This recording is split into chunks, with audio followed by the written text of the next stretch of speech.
Now that Daddy's dead, pack your things and find yourself a new home. This house was never really yours anyway." The words hit me like a slap across the face, delivered with a smirk that made my stomach turn. I walked out of my house, carrying nothing but a small suitcase, tears streaming down my cheeks while my stepdaughter Sarah watched from the window, probably laughing. The next morning, I walked into the bank and discovered I owned 60% of everything my late husband had built. What happened next changed everything. If you're watching this, subscribe and let me know where you're watching from in the comments below. The funeral was 25 years of marriage, and they couldn't even wait 24 hours before showing their true colors. I should have seen it coming when Sarah whispered to her husband during the service, pointing at me and mouthing, "Gold digger." "You heard what my wife said." Mark, Sarah's husband, stepped forward with his chest puffed out like some wannabe tough guy. "Time for you to go back to whatever trailer park you crawled out of." How absolutely charming.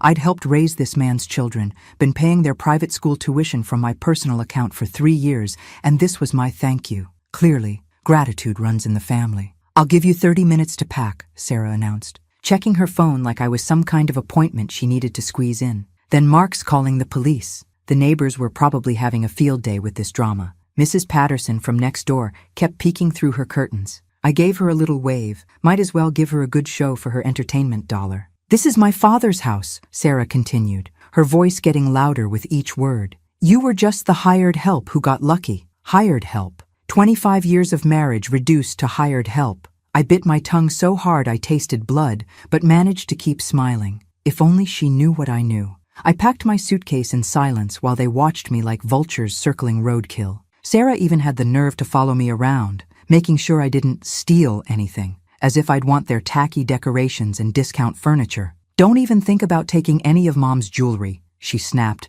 when I walked past her mother's old jewelry box. I paused and looked at her with the sweetest smile I could manage. "Wouldn't dream of it, dear." The irony was absolutely delicious. If only she knew what Robert had really left me. As I walked out the front door, Mark called after me. "Don't bother coming back for anything else. We're changing the locks tonight." I turned around one last time and saw Sarah in the doorway, arms crossed, looking absolutely victorious. She actually had the audacity to smile and wave goodbye like she was seeing off a guest who'd overstayed their welcome. That night, I cried myself to sleep in a cheap motel room. But by morning, I had a plan. And unlike Sarah's brilliant life strategies, mine was actually going to work. The bank opened at 9 sharp. I was their first customer of the day, armed with my marriage certificate and identification. The manager, Mr. Davidson, had been handling our accounts for 15 years. His face went white when he accessed the estate records. "Mrs. Peterson," he said carefully, "your husband's attorney contacted us yesterday. The will reading is scheduled for next week, but I can share some preliminary information about accounts where you're listed as beneficiary." My heart was pounding as he pulled up the records.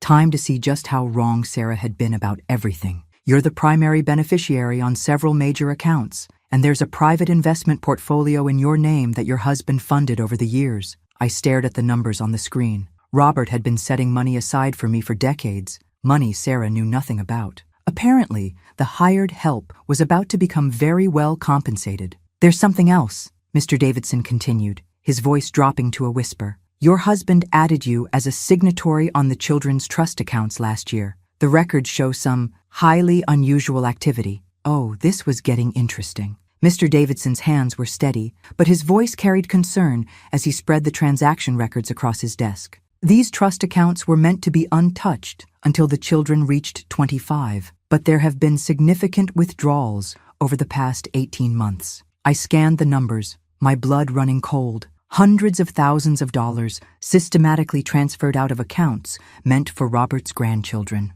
Well, Sarah had been busy. "Who authorized these withdrawals?" "Your stepdaughter, as the appointed trustee. The memo lines indicate educational expenses and emergency medical costs. But," he paused diplomatically. "But what, Mr. Davidson?" "But the amounts far exceed any reasonable educational or medical expenses for children that age." My mind was racing. Sarah had been stealing from her own nephew's trust funds. The woman who just threw me out for being a gold digger was literally a thief. The irony was so thick you could cut it with a knife. "I need you to freeze these accounts immediately," I said quietly, "and prepare documentation for the will reading." "Of course, Mrs. Peterson." Might I also suggest you speak with your attorney about requesting a formal audit? Smart man. Please arrange that as well. I drove straight to Patricia Walsh's office. Robert's attorney for 30 years, Patricia had handled our wills, business documents, and estate planning. Her reaction to the trust fund situation was immediate and sharp.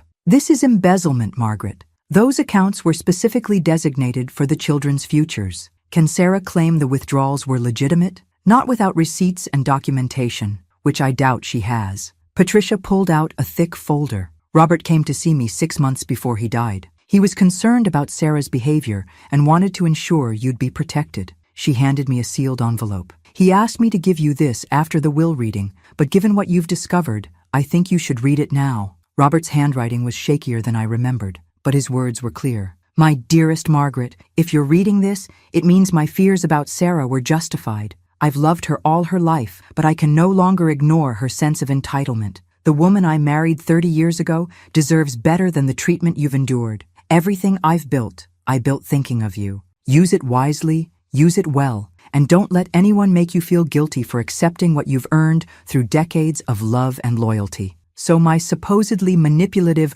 gold digging had earned me my late husband's entire fortune. What a scandal. Patricia, when is the will reading? Friday at 2 p.m. The entire family will be present. Perfect. That gives me 3 days to prepare my acceptance speech. That afternoon, I called the private school where Sarah's boys were enrolled. I'd been quietly supplementing their tuition for years through my personal account, something Sarah had never bothered to investigate. Mrs. Peterson, how lovely to hear from you, the headmaster greeted me warmly. I trust you're well, despite your recent loss. Thank you, Mr. Thompson. I'm calling about the Mitchell children's tuition situation. Of course. We were sorry to hear about the missed payment last month. Financial difficulties during times of grief are understandable. Missed payment. How interesting. Actually, I need to discuss changing the payment structure. I'll no longer be covering the supplemental costs. There was a pause. I see. Should I contact Mrs. Mitchell about the full tuition amount then? That would be her responsibility, yes. By 3 p.m. my phone was ringing.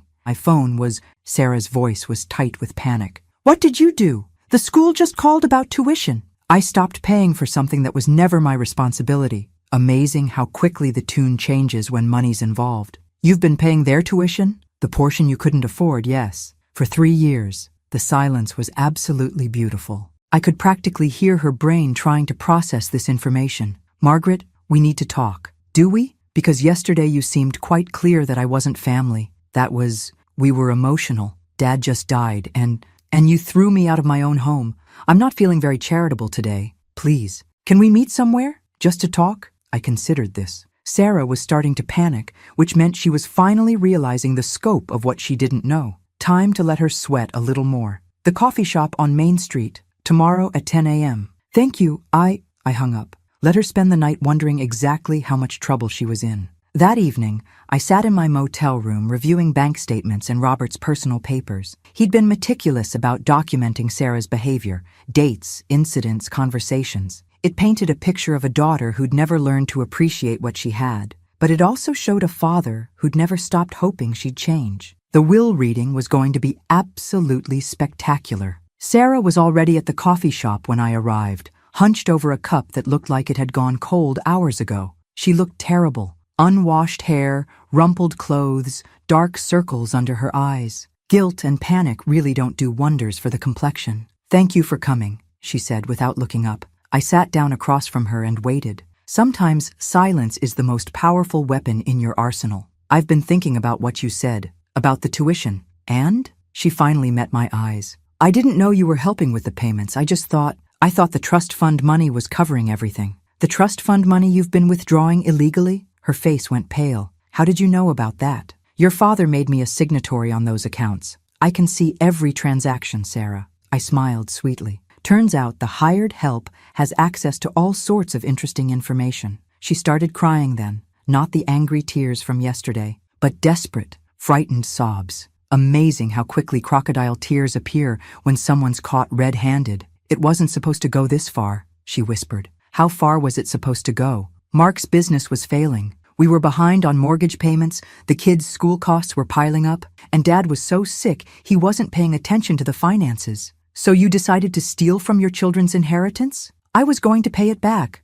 Once Mark's business recovered, or when the main inheritance came through, I pulled out my phone and showed her the bank statements Mr. Davidson had provided. Sarah, you've taken nearly $300,000 from those accounts over 18 months. The number hung in the air like a death sentence. Her face went from pale to green. That's not possible, she stammered. $5,000 here for educational expenses that went to your mortgage payment. $10,000 there for medical emergencies that funded your vacation to Hawaii. $20,000 for tutoring services that paid off Mark's credit cards. Each example hit her like a physical blow. I was almost starting to feel sorry for her. Almost. I was protecting the family. Dad's medical bills were astronomical. Your father's medical bills were covered by insurance. I have those records too. Really? Did she think I was born yesterday? She buried her face in her hands. Oh God, what have I done? You've stolen from your own children and destroyed your relationship with the one person who could have helped you. What do you mean? I leaned forward. Sarah, did you ever wonder why your father married me? Because you were young and pretty and available? I was 25 when I met your father. He was 38, recently widowed, with 2 grieving children who needed stability. I wasn't looking for a sugar daddy. I was working as a nurse, putting myself through graduate school. Her expression shifted slightly. Facts have a way of ruining perfectly good assumptions. Your father didn't need my money. He needed someone who could love his children as much as he did. Someone who would put family first, always. But you never had children of your own. By choice. Your father's family was my family. You and David were my children. Even when you made it abundantly clear I wasn't welcome. Fresh tears started flowing. At this rate, she'd dehydrate. For 25 years, I've watched you struggle and never asked for help. I've paid for school supplies, birthday parties, emergency car repairs, and medical bills. Always quietly, always without making you feel indebted. Why? Because that's what mothers do. The silence stretched between us like a chasm. Sarah, the will reading is tomorrow. After that, everyone will know about the trust fund situation. Are you going to have me arrested? That depends on what happens in the next 24 hours. What do you want from me? I stood up and gathered my purse. I want you to be the daughter your father raised you to be, the woman he always believed you could become. I don't know how to do that anymore. Figure it out. You have until tomorrow at 2 p.m. As I walked toward the door, she called after me. Margaret? Yes? I'm sorry. About yesterday. About all of it. I'm so very sorry. I turned back to look at her. Really look at her. For the first time in years, I saw not the entitled, angry woman who'd thrown me out of my home, but the scared 16-year-old who'd lost her mother and didn't know how to let anyone else love her. I know you are. Now prove it. Because tomorrow, the real show was going to begin. The will reading took place in Patricia Walsh's conference room with the entire Peterson family present. Sarah sat between her brother David and her husband Mark, looking like she was facing a firing squad. Linda and Tom, Robert's siblings, flanked the table while I sat closest to Patricia. The tension in the room was thick enough to cut with a butter knife. This was going to be even more entertaining than I'd hoped. Before we begin, Patricia announced, I need to inform everyone that there's an ongoing investigation into irregularities with the children's trust accounts. Mrs. Peterson discovered unauthorized withdrawals and has requested a formal audit. Mark's face turned red. That's ridiculous.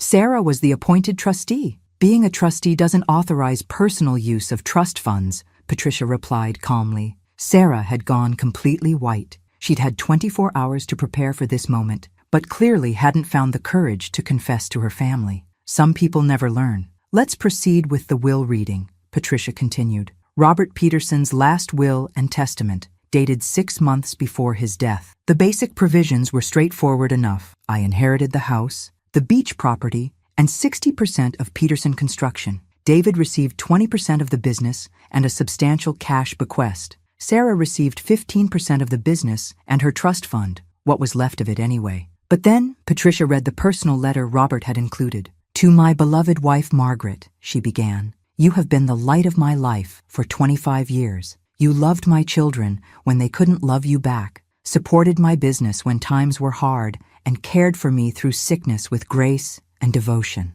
Everything I leave you, you have earned 10 times over. Mark was scowling like someone had forced him to eat lemons, but David and Linda were nodding appreciatively. To my daughter Sarah, Patricia continued, I love you deeply, but I cannot ignore your sense of entitlement or your treatment of my wife. Margaret has been more of a mother to you than you ever allowed her to be. I pray that someday you will see her worth and your own behavior clearly." Sarah's tears were flowing freely now. Good. Maybe reality was finally sinking in. "To my son David, you have always shown respect and kindness to both your family and your stepmother. Continue to be the man I raised you to be." After the formal reading, the family began to disperse. But Mark wasn't finished making a fool of himself. "This is insane," he exploded. "She gets everything while the real children get scraps." "Mark," David warned, "don't start." "Start what? Telling the truth? She manipulated a sick old man." I'd had enough of this particular performance.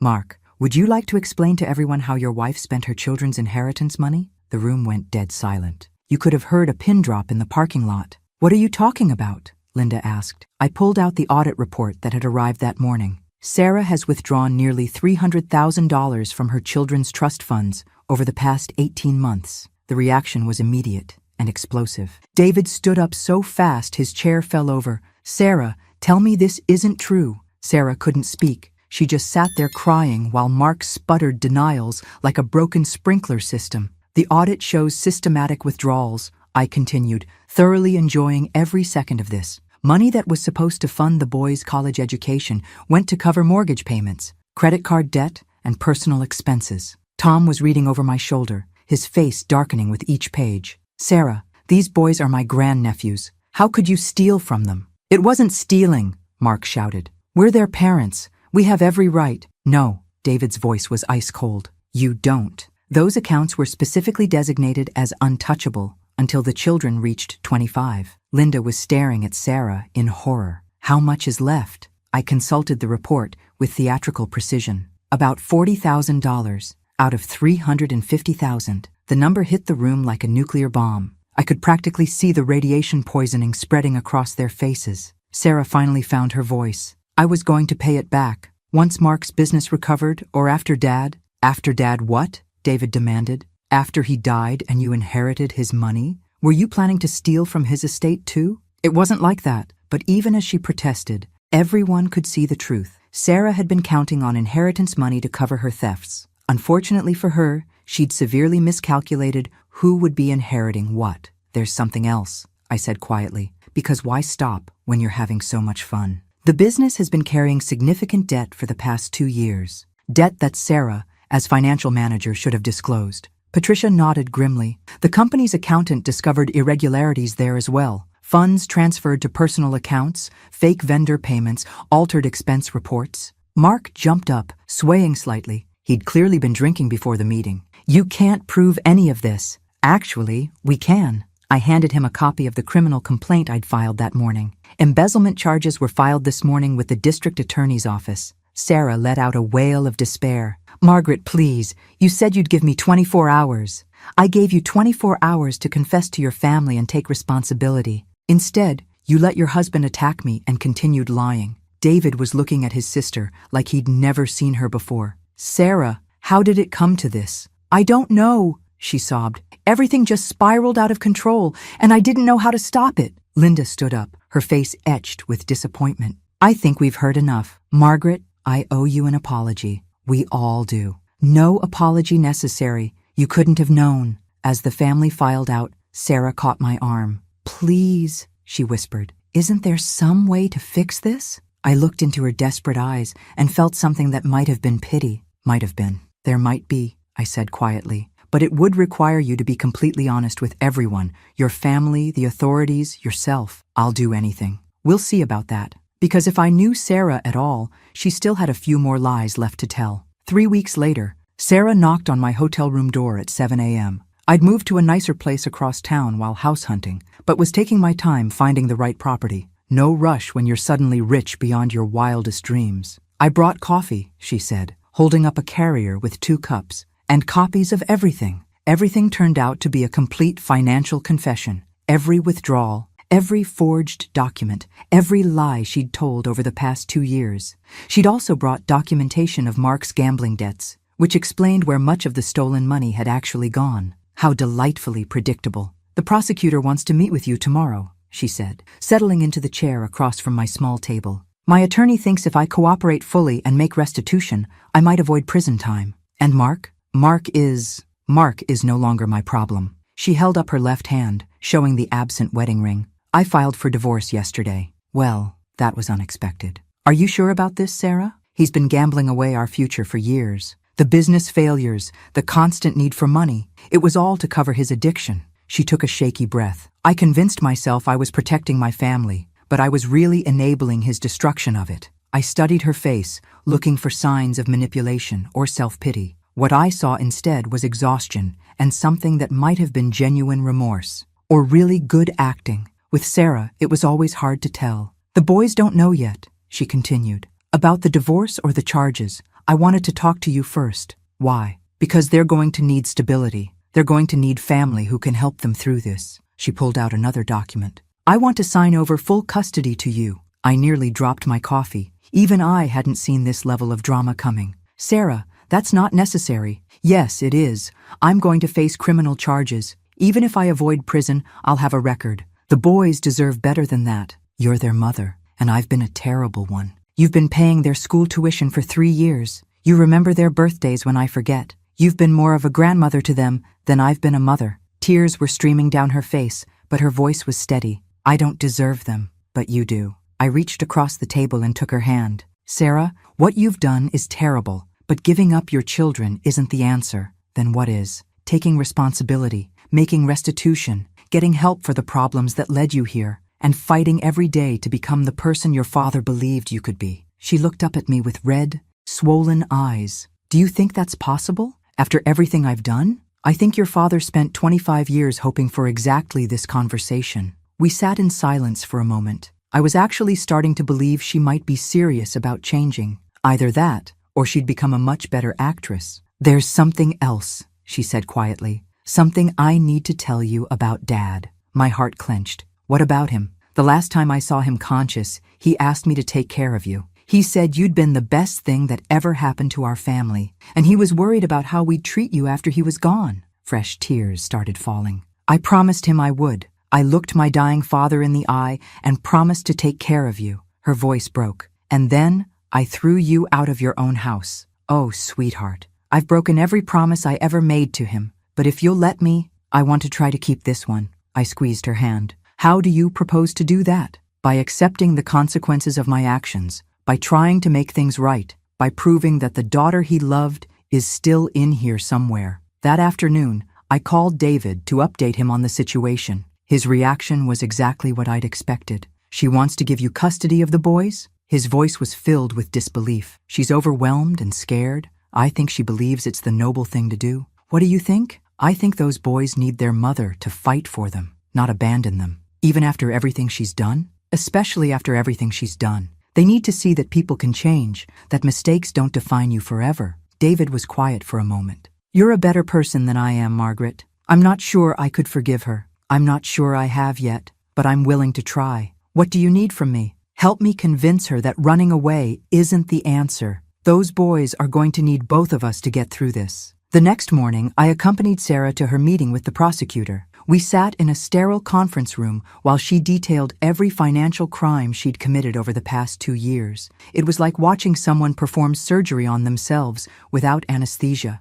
Mrs. Mitchell, the prosecutor said when she finished, your cooperation is noted. However, the amount of money involved makes this a felony case. I understand, Sarah replied quietly. Your attorney has proposed a plea agreement, 3 years probation, complete restitution, and 1,000 hours of community service. Sarah looked at me questioningly. I nodded slightly. It was better than prison, which was where she deserved to be. I accept, she said. There's one more condition, the prosecutor added. You'll be required to attend financial counseling and submit to regular auditing of your personal finances for the duration of your probation. Of course. As we left the courthouse, Sarah turned to me. Thank you for being there. This is just the beginning, you know. The hard work starts now. I know. But for the first time in years, I feel like I might actually be able to do it. That evening, we sat down with Tyler and Jake to explain what was happening. The boys, now 15 and 17, were old enough to understand the basics. Your mother made some serious mistakes with money,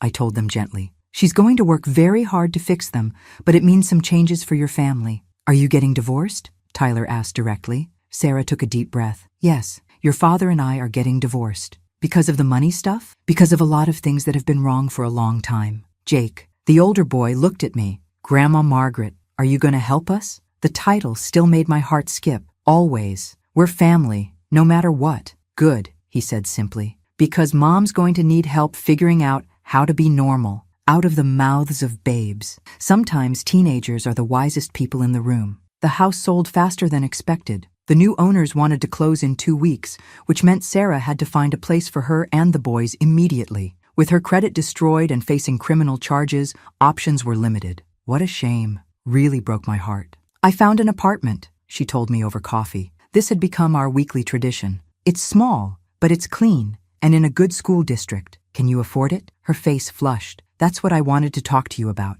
I need a co-signer. I'd been expecting this. Sarah, I can't enable poor financial decisions. I know, but I can't provide for my children without help, and I can't get help without proving I can provide for my children. It's a catch-22. She had a point, though it was amusing watching her discover how the real world works. Show me your budget. She pulled out a notebook filled with careful calculations. Her handwriting, which had always been chaotic, was now precise and methodical. Desperation really does wonders for organization. I'll be working 2 jobs, bookkeeping for a small business during the day and tutoring math students in the evenings. The boys both have part-time jobs now. We can make rent and basic expenses, but we don't have the security deposits or first month's rent. I studied her numbers. They were realistic, but tight. What about the restitution payments? $50,000 over 3 years. I've worked it into the budget. And Mark's support payments? Mark is bankrupt. There won't be any support payments. She'd done her homework. The budget was honest and achievable, but only barely.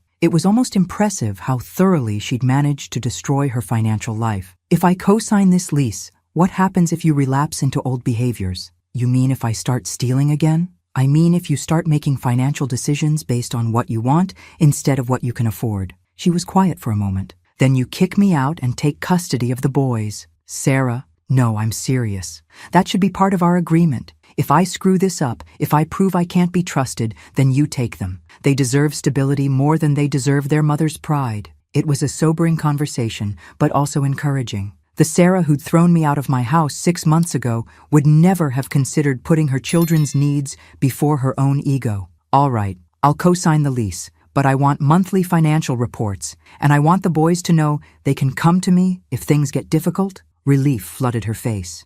Thank you. I won't let you down. Don't thank me yet. Wait until you've successfully lived within your means for a year. The apartment was indeed small, a 2-bedroom unit with thin walls and outdated appliances, but it was clean, safe, and walking distance from both boys' schools. After living in a McMansion they couldn't afford, this was quite the come-down. It's perfect, Tyler announced as we toured the space. Way better than listening to Dad yell about money all the time. Jake nodded agreement. Plus Grandma Margaret lives close enough to bring dinner when Mom burns stuff. I don't burn everything, Sarah protested. Mom, you burned soup. Soup. I had to laugh. I'll teach you some basic cooking skills. I'd like that, Sarah said quietly. Moving day was a family affair. David and Linda helped load boxes, while Tom supervised the boys carrying furniture. It felt like the first normal family gathering we'd had in years. Well, normal if you ignored the criminal charges and divorce proceedings. This is nice, Linda commented as we unpacked kitchen items. Feels like we're actually helping instead of just watching disaster unfold. Sarah's working hard to change, I replied. She deserves support. She deserves consequences too. But I'm glad you're helping her find a middle ground. That evening, after everyone had gone home, Sarah and I sat on her new couch drinking tea from mismatched mugs. The furniture was second-hand, and the decorations were sparse, but it felt more like a home than the fancy house ever had. I keep waiting for the other shoe to drop, she admitted. For you to change your mind and decide I don't deserve help. Why would I do that? Because I spent 25 years taking you for granted. Because I stole money and lied about it. Because I let Mark treat you terribly and never stood up for you. I set down my mug and looked at her seriously. Sarah, do you know why your father fell in love with me? Because you were kind to his children? Because I saw potential in people even when they couldn't see it in themselves. Your father was a broken widower who thought he'd never love again. I saw the man he could become with support and patience. And you see that in me? I see a woman who's made terrible mistakes but is willing to do the hard work of changing.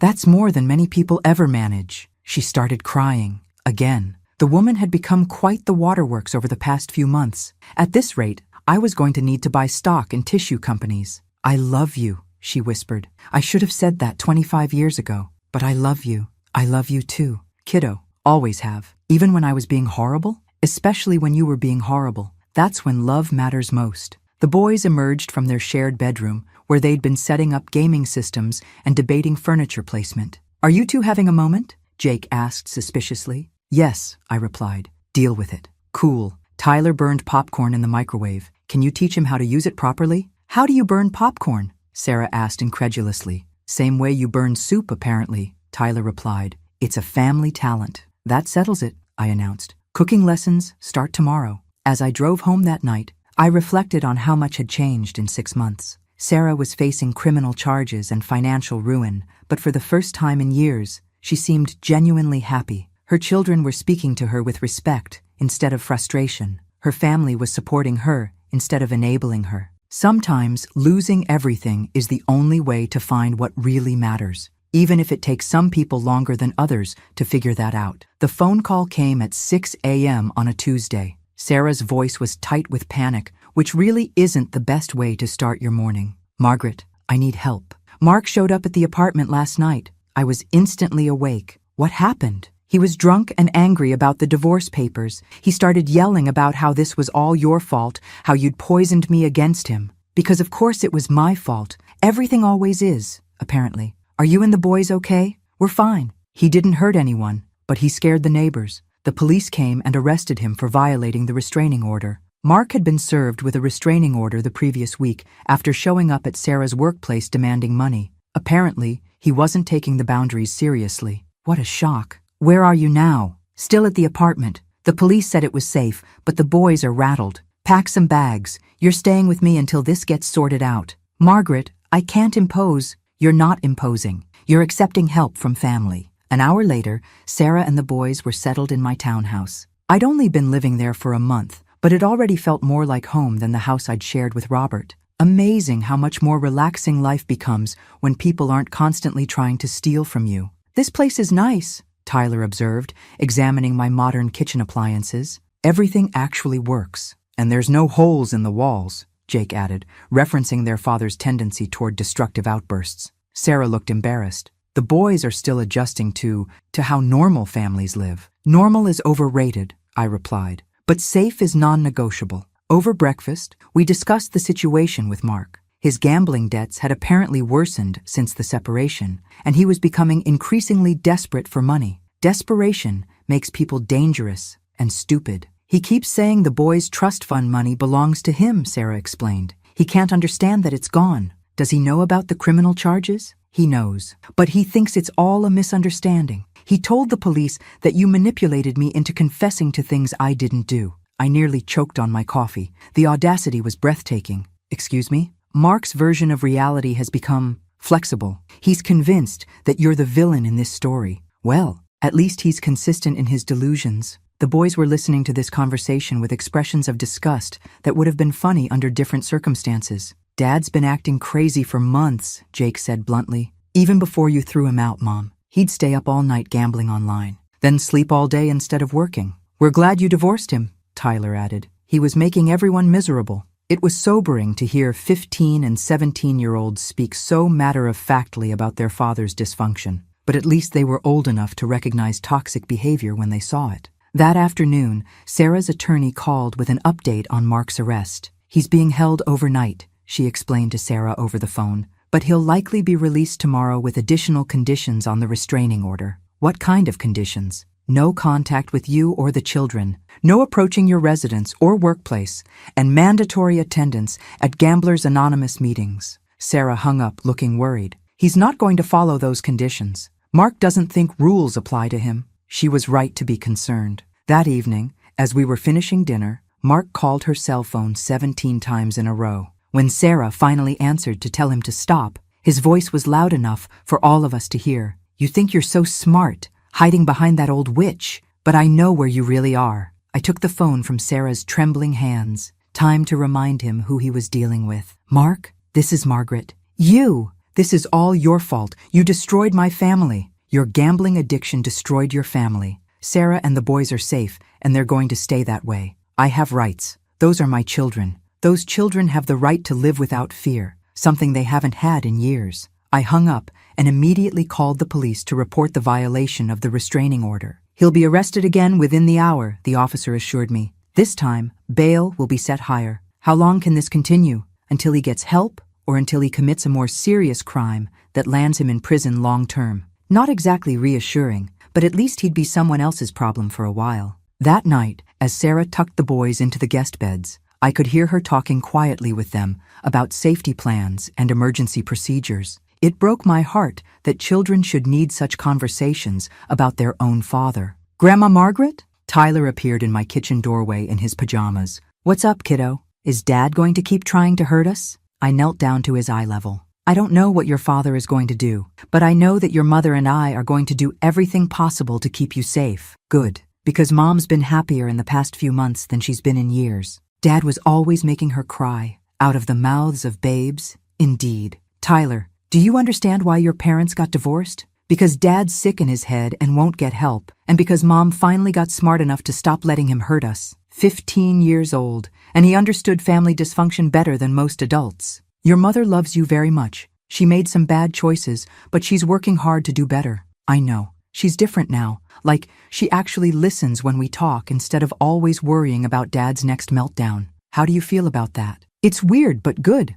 Like maybe we can be normal people now. The next morning brought news that Mark had been arrested again for violating the restraining order. This time, the judge set bail at $50,000, money he didn't have. He'll probably be in jail for at least a week, Sarah's attorney explained. That should give us time to file for an emergency custody order. What does that mean? Sarah asked. It means we ask the court to grant you temporary full custody based on his pattern of threatening behavior. If approved, he'd need supervised visitation only. Sarah looked at me questioningly. I nodded encouragingly. Do it, she said firmly. My children's safety comes first. As we left the attorney's office, Sarah seemed more confident than I'd seen her in months. Thank you, she said as we walked to the car. For protecting us, for giving us a safe place to stay, for helping me find the courage to do what's right. You're doing the hard work, kiddo. I'm just providing backup. Still, I don't know how I would have gotten through this without you. That evening, the boys helped me cook dinner while Sarah worked on her tutoring assignments at the kitchen table. For the first time in years,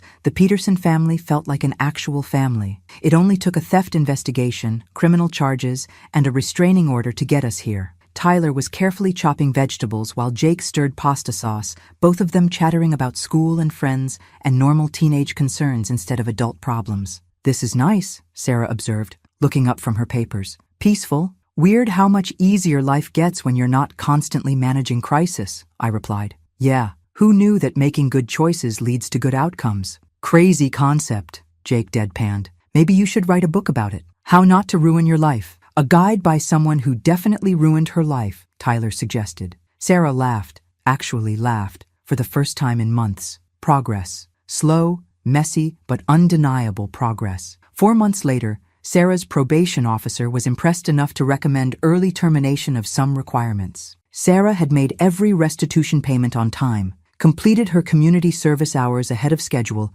and maintained steady employment at 2 jobs. Apparently, the threat of prison really motivates some people. I'm proud of you, I told her, as we left the courthouse after her progress hearing. It feels weird, being proud of doing basic adult things. Basic adult things are harder than people think, especially when you're rebuilding your entire life from scratch. We stopped for coffee at our usual place, the same cafe where she'd first apologized to me months earlier. The waitress knew our order by now and brought it without being asked. Amazing how quickly you can establish new routines when your old ones involved felony theft. I have news, Sarah said, stirring sugar into her coffee. Good news. I'm listening. The accounting firm where I work part-time offered me a full-time position, with benefits. This was huge. Sarah had been working as a bookkeeper for a small business 3 days a week while tutoring high school students in the evenings. A full-time position would mean stability and the ability to quit the evening job. That's wonderful. When do you start? Next month.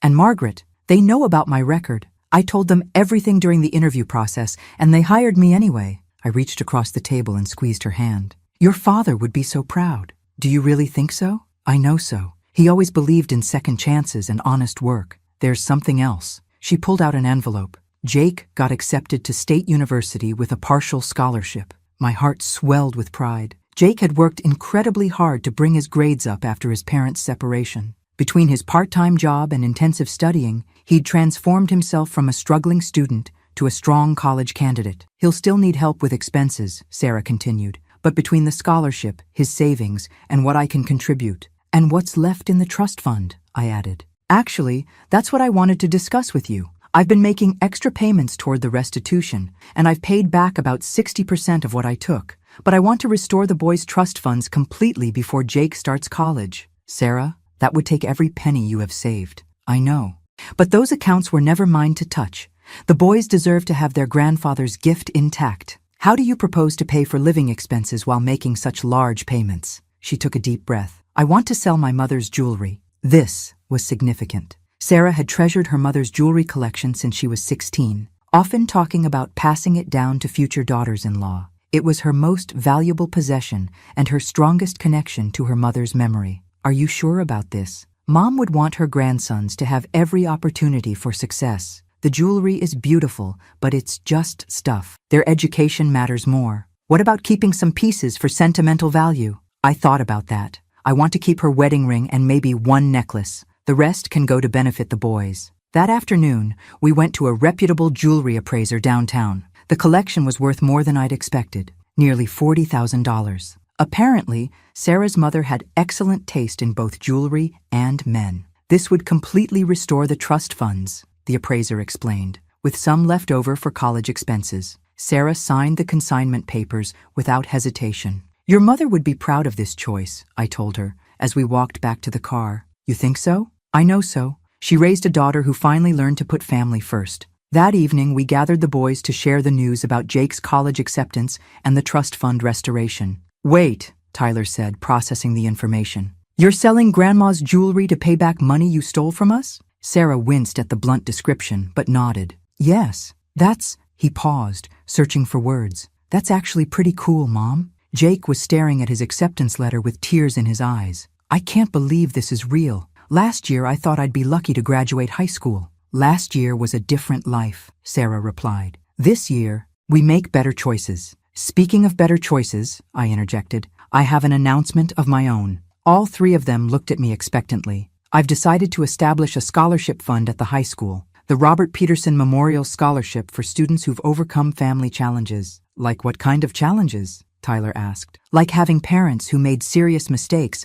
but worked to fix them. Like watching a family fall apart and then rebuild itself. Like learning that people can change if they're willing to do the work. Sarah started crying again. Happy tears this time. The emotional range on this woman was remarkable. Dad would love that, Jake said quietly. He would. And I think he'd love seeing how hard you've all worked to become the family he always hoped you'd be. A week later, we held a celebration dinner at Linda's house for Jake's college acceptance. The entire Peterson family gathered to toast his achievement and Sarah's progress. A year ago, I wasn't sure our family would survive, David said, raising his glass. Tonight, I'm proud of every single person at this table. To second chances, Linda added. To honest work and hard choices, Tom chimed in. To family, Sarah said simply. To family, we all echoed. As the evening wound down, David pulled me aside. Margaret, I owe you an apology I've never properly given. You don't owe me anything, David. Yes, I do. When Sarah was at her worst, when she was stealing money and lying about it,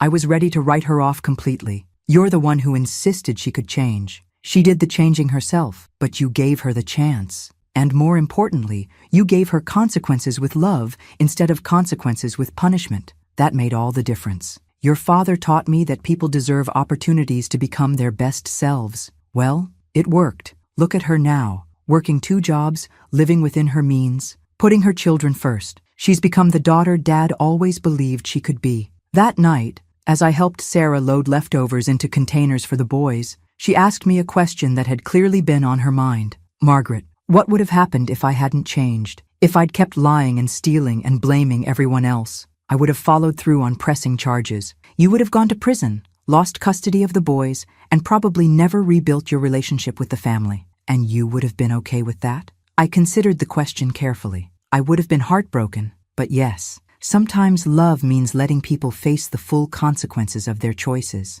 I'm glad I chose differently. Me too, kiddo, me too. 1 year after the will reading, I stood in the cemetery with Sarah and the boys, placing fresh flowers on Robert's grave. This had become our monthly tradition, updating him on family news and milestones. It was also the one place where Sarah couldn't burn anything or make questionable financial decisions, so it felt appropriately safe. "Hey, Dad," Sarah said, kneeling by the headstone. "Jake starts college next month. He's majoring in business, just like you wanted." She paused, as if listening for a response. "And Tyler made honor roll for the 3rd quarter in a row. Margaret's been helping him with calculus. Turns out I'm terrible at math beyond basic addition." Tyler snorted. "You're terrible at basic addition too, Mom." "Hush, I'm having a moment with your grandfather." I stepped forward to place my flowers. "Hello, sweetheart. I think you'd be amazed by your daughter. She's become exactly the woman you always knew she could be." "Are you happy with how things turned out?" Sarah asked quietly. It was a question she'd been asking more frequently lately, as if she needed constant reassurance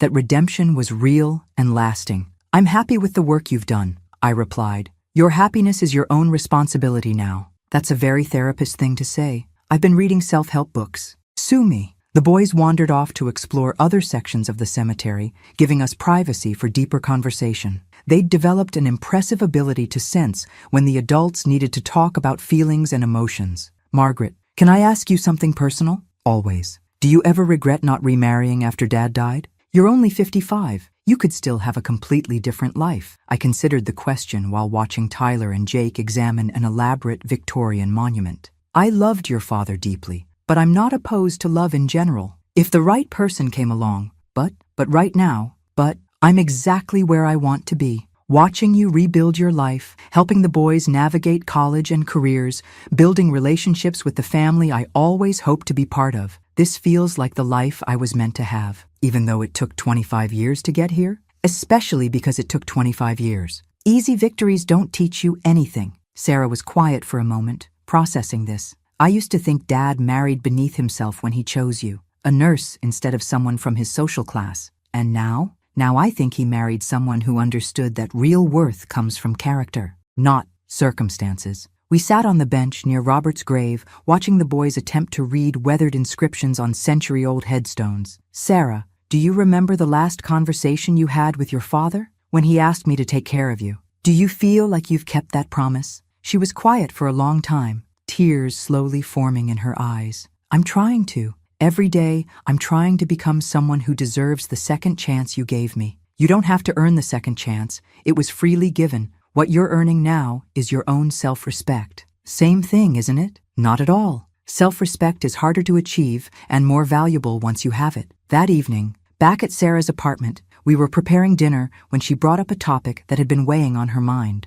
"The scholarship fund is doing well," she said, chopping vegetables with the knife skills I'd taught her months earlier. $40,000 raised so far, I agreed. "That's enough for 4 students next year. I want to apply to be on the selection committee." This surprised me. "Are you sure? It would mean disclosing your own background to potential applicants." "I think that's exactly why I should do it. Who better to recognize genuine change than someone who's lived through it?" She had a point. Sarah's journey from entitled embezzler to responsible single mother gave her unique insight into personal transformation, though I wasn't sure the world was ready for her particular brand of wisdom. What would you say to students who are applying? That mistakes don't define you, but how you respond to them does. That rebuilding trust takes time and consistency. That the work is hard, but worth it. And if they ask about your criminal record, I'll tell them the truth. That I stole money from my own children, lied about it for years, and nearly destroyed my family through selfishness and poor choices.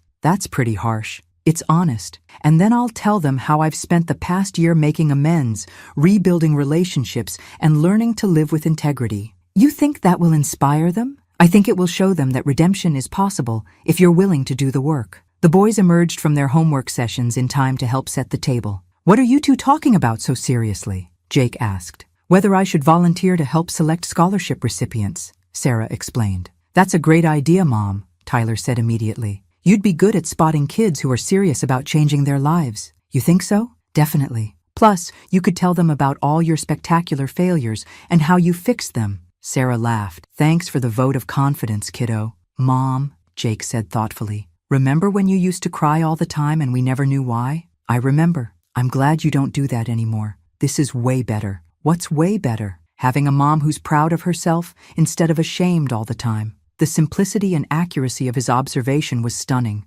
Sometimes, 17-year-olds see things more clearly than adults ever do. After dinner, as Sarah reviewed scholarship applications for the selection committee, I realized something important. She was no longer seeking redemption or approval from others. She was building a life based on her own values and goals. The transformation was complete. Now came the real test, maintaining it over time. 2 years after the will reading, I received an unexpected phone call from Mark. He'd been living in another state since the divorce, supposedly working on his gambling addiction and trying to rebuild his life. Or more likely, he'd run out of people to borrow money from and was expanding his search radius. Margaret, I need to talk to you about seeing the boys. You need to talk to Sarah about that. I'm not their guardian. Sarah won't take my calls. Have you considered that there might be a reason for that? There was a long pause. I know I messed up. I'm trying to make things right. Mark, what do you want from me? I want you to convince Sarah to let me see my sons. I've been clean from gambling for 8 months. I have a steady job. I'm going to therapy. And you think that entitles you to access to children you terrorized? They're my children too. I took a deep breath and tried to channel the patience Robert always showed when dealing with difficult people. Though to be fair, Robert never had to deal with anyone quite this delusional. Mark, the last time you saw those boys, you were drunk and violating a restraining order. The time before that, you were demanding money and threatening their mother. Why should anyone trust you now? Because I've changed. So has Sarah. The difference is, she's been proving it through consistent actions for 2 years. You've been absent. I had to get my life together first. Fair enough. But getting your life together doesn't automatically restore relationships you damaged. That requires trust building, and trust building takes time. He was quiet for a moment. Will you at least ask Sarah if she'd be willing to talk to me? I'll mention that you called. What she does with that information is up to her. That evening, I brought up Mark's call while Sarah and I were reviewing her monthly budget, a practice we'd maintained even though she no longer needed oversight. Old habits die hard, especially when those habits involve preventing financial catastrophe. He wants to see the boys, I told her. Sarah's expression tightened. What do you think? I think it's not my decision to make. But what do you think I should do? I considered this carefully. I think you should ask Tyler and Jake what they want. They're old enough to have opinions about their father. And if they want to see him, then you figure out a safe way to make that happen. Supervised visits, public places, clear boundaries. And if they don't want to see him, then you respect their choice and protect their right to feel safe. Sarah was quiet for a long time, staring at her budget spreadsheet like it held the answers to life's greatest mysteries. 2 years ago, I would have said yes immediately because I felt guilty about the divorce. Or I would have said no immediately because I was angry about his behavior. And now I want to make the decision based on what's actually best for my children, not what makes me feel better about myself. That evening, Sarah sat down with Tyler and Jake to discuss their father's request. I stayed in the kitchen, giving them privacy, but remaining close enough to provide support if needed. Dad wants to see us, I heard Sarah explain. He says he's been working on his problems and wants to rebuild our relationship. What kind of problems? Tyler asked skeptically. The gambling addiction? The anger issues, the financial irresponsibility. Has he paid back any of the money he cost us? Jake asked bluntly. Smart kid. Always go straight to the money question. No. Has he apologized for scaring us? Not to you directly, no. There was a long pause. I don't want to see him, Tyler said firmly. Maybe someday, but not now. Jake? Sarah asked. Same. He made our lives miserable for years. 8 months of therapy doesn't erase that. Are you sure? He is your father. So, that doesn't give him the right to hurt us and then demand forgiveness when it's convenient for him. I was proud of both boys for their clarity and self-advocacy. They'd learned not to set themselves on fire to keep other people warm. Sarah called Mark back that evening to relay the boys' decision. They're not ready, she told him, and I'm not going to force them. I could hear Mark's raised voice through the phone, but couldn't make out specific words, probably for the best. Mark, you lost the right to make demands when you chose gambling over your family, Sarah said calmly. If you want a relationship with your sons, you need to earn it the same way I earned their forgiveness, through consistent, trustworthy behavior over time. More raised voice from Mark. No, I'm not turning them against you. They formed their own opinions based on your actions. She hung up and turned to me with a tired expression. How did I stay married to someone who thinks responsibility is optional? You were different then too. You both were. Do you think I'm being too hard on him? I think you're protecting your children. Which is exactly what a good mother does. 3 months later, Mark called again. This time, he'd completed a year of gambling addiction treatment and wanted to send letters to the boys. Letters might be okay, Sarah mused after we discussed the request. It's less invasive than phone calls or visits. What would the boundaries be? No requests for money? No guilt trips about the divorce? No promises he might not keep? Just honest communication about his recovery and his feelings. She presented the idea to Tyler and Jake, who agreed to try receiving letters with the understanding that they didn't have to respond if they didn't want to. The first letter arrived a week later. I was present when the boys read it, ready to provide emotional support if needed, or witness protection, depending on how badly Mark had screwed it up. Mark's letter was surprisingly appropriate. He acknowledged his past behavior, took responsibility for the family's difficulties, and shared details about his recovery program without making demands or promises about the future. This is actually not terrible, Jake admitted after reading it twice. He didn't blame Mom for anything, Tyler observed. That's different. Are you going to write back? Sarah asked. Maybe. Let me think about it. That evening, Tyler did write a brief response. 2 paragraphs explaining that he was doing well in school and appreciated his father's honesty about past problems.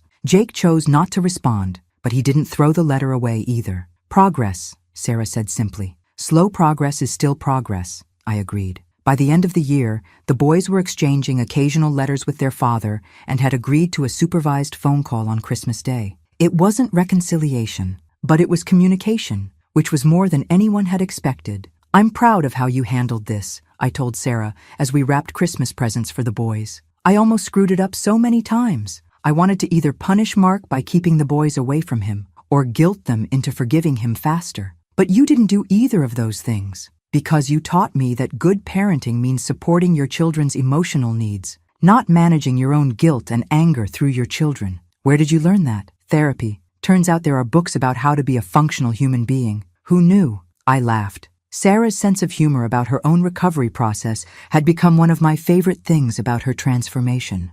Your father would be so proud of the mother you've become. I hope so. I'm finally proud of myself, which is a start. Christmas morning brought another milestone. Jake announced he was changing his major from business to social work. I want to help families like ours, he explained. Families that are struggling but still have hope. That's a beautiful goal, I told him. I learned from watching you and Mom that sometimes the best help comes from people who've been through similar struggles. And sometimes, Tyler added, the best way to heal your own life is to help other people heal theirs. Out of the mouths of babes, indeed. Sometimes the next generation really does turn out better than the one before it. 5 years after Robert's death, I stood in the backyard of Sarah's new house, a modest 3-bedroom she'd purchased after being promoted to senior accountant at her firm. The entire Peterson family was gathered for the annual Robert Peterson Memorial Scholarship Barbecue, an event that had grown from a simple family dinner to a community celebration. Who knew that starting with embezzlement charges could lead to such a heartwarming tradition?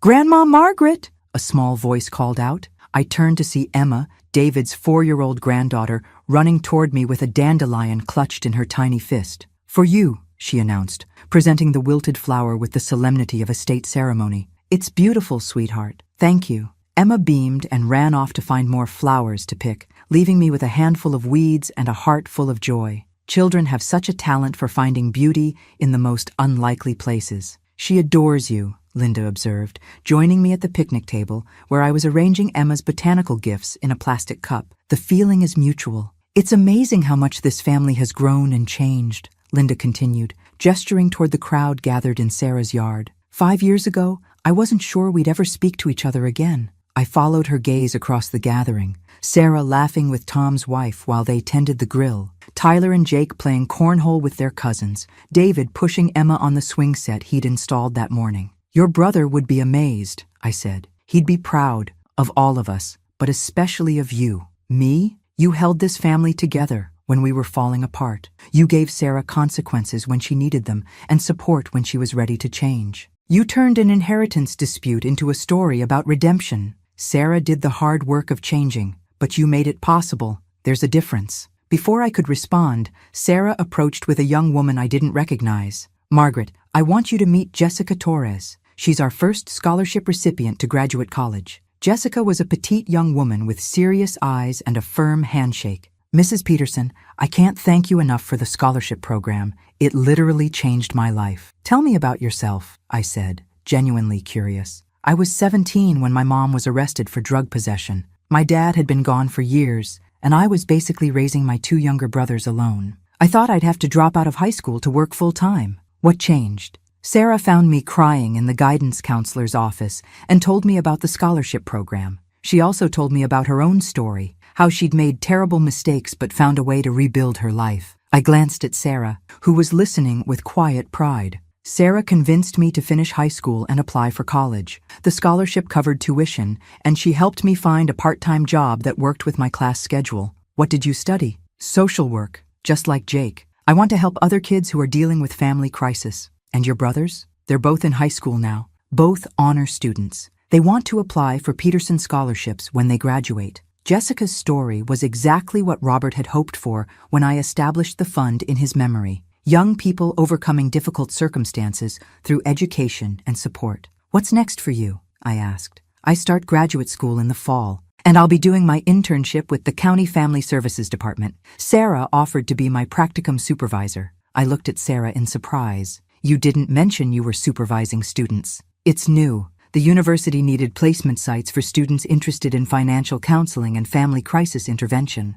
Turns out my background makes me qualified to help. Your criminal background? My recovery background. There's a difference. Later that evening, after the guests had gone home and we'd finished cleaning up, Sarah and I sat on her back porch watching the sunset. 5 years ago, I never could have imagined sitting peacefully with the woman who'd thrown me out of my own home. 5 years, she said quietly. 5 years, I agreed. Do you ever think about what would have happened if I hadn't changed? If I'd kept lying and stealing and blaming everyone else? Sometimes, but I try not to dwell on alternate histories. I think about it all the time, how different everything would be if you just had me arrested and walked away. But you did change, and I didn't walk away. That's the history that matters. I used to think redemption was about earning forgiveness from other people. Now I know it's about becoming someone you can live with. I squeezed her hand. Your father would be so proud of who you've become. I hope so. I'm finally proud of myself. A comfortable silence settled between us as we watched fireflies begin to dance in the gathering dusk.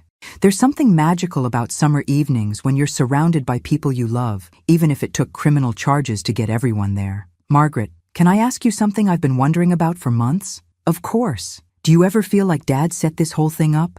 Like he knew exactly what would happen when he changed his will? I considered the question. Robert had been a chess player, always thinking several moves ahead. It wouldn't surprise me if he'd orchestrated this entire drama from beyond the grave. I think your father knew his family well enough to predict how people would react to his decisions. You think he planned for me to steal the money and get caught? I think he planned for consequences to have meaning. Whether you learned from them or not was up to you. That's very zen of him. Your father was a wise man who loved his children enough to let them face the results of their choices. Sarah was quiet for a moment, processing this. I'm glad he did. Even though it was the hardest thing I've ever been through, I'm glad it happened. Why? Because now I know who I really am when everything is stripped away, and I like that person. As the stars began to appear overhead, I reflected on the journey that had brought us here. 5 years ago, I'd been a widow thrown out of her own home by ungrateful stepchildren. Tonight, I was surrounded by family who valued and respected me,